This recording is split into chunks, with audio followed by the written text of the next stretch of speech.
Raw agent, National Security Advisor. You better behave yourself. Sensei! తప్పు చేసినోడిని కోసి కారం పెడతాడు. Welcome back to bus loop official guys. So ఈరోజు మనం మాట్లాడబోయే మూవీ వచ్చేసి మన శంకర్ వరప్రసాద్ గారు. మన శంకర వరప్రసాద్ గారు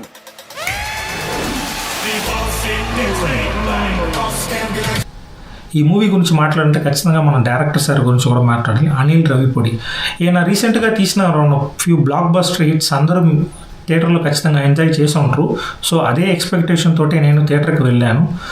సో అనిల్ రవిపూడి వచ్చేసి మనకి ఫ్యూ ఇయర్స్గా మంచి కామెడీ ఓరియంటెడ్ ఫ్యామిలీ సబ్జెక్ట్స్ మనకి ఇస్తున్నారు.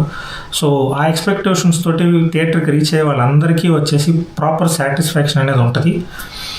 So coming back to movie, మీరు ఒక ఫ్యామిలీ ఓరియంటెడ్ ఆర్ ఫ్రెండ్స్ తోటి టైం ఎంజాయ్ చేయాలని చెప్పి వెళ్తుంటారా, ఖచ్చితంగా మీకు వచ్చేసి మూవీ నచ్చుతుంది.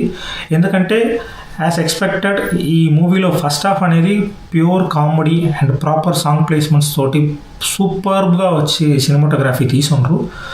అండ్ సెకండ్ హాఫ్ వచ్చి స్లైట్ రివెంజ్ తోటి ఉంది story. But at the same time second హాఫ్లో కూడా కామెడీ అండ్ అది సూపర్గా క్లిక్ అయింది. మన చిరంజీవి సార్ తోటి ఇంకొక అడిషనల్గా ఒక పెద్ద యాక్టర్ వచ్చి ఈ మూవీలో యాక్ట్ చేశారు. మేబీ ట్రైలర్స్లో మీరు చూసి ఉండొచ్చు. ఇఫ్ నాట్, దయచేసి థియేటర్లో ఆ సర్ప్రైజ్ ఎంజాయ్ చేయండి, మీకు డెఫినెట్గా నచ్చుద్ది. అండ్ ఈ మూవీకి ఇచ్చే రేటింగ్ 10కి 8.5 ఇస్తున్నాను. అండ్ ఈ సంక్రాంతికి నాకు తెలిసి తెలుగులో ఈ మూవీ విన్ అవుతుంది అని చెప్పి నా నమ్మకం. మీరు ఏమనుకుంటున్నారో కమెంట్ సెక్షన్లో మెన్షన్ చేయండి.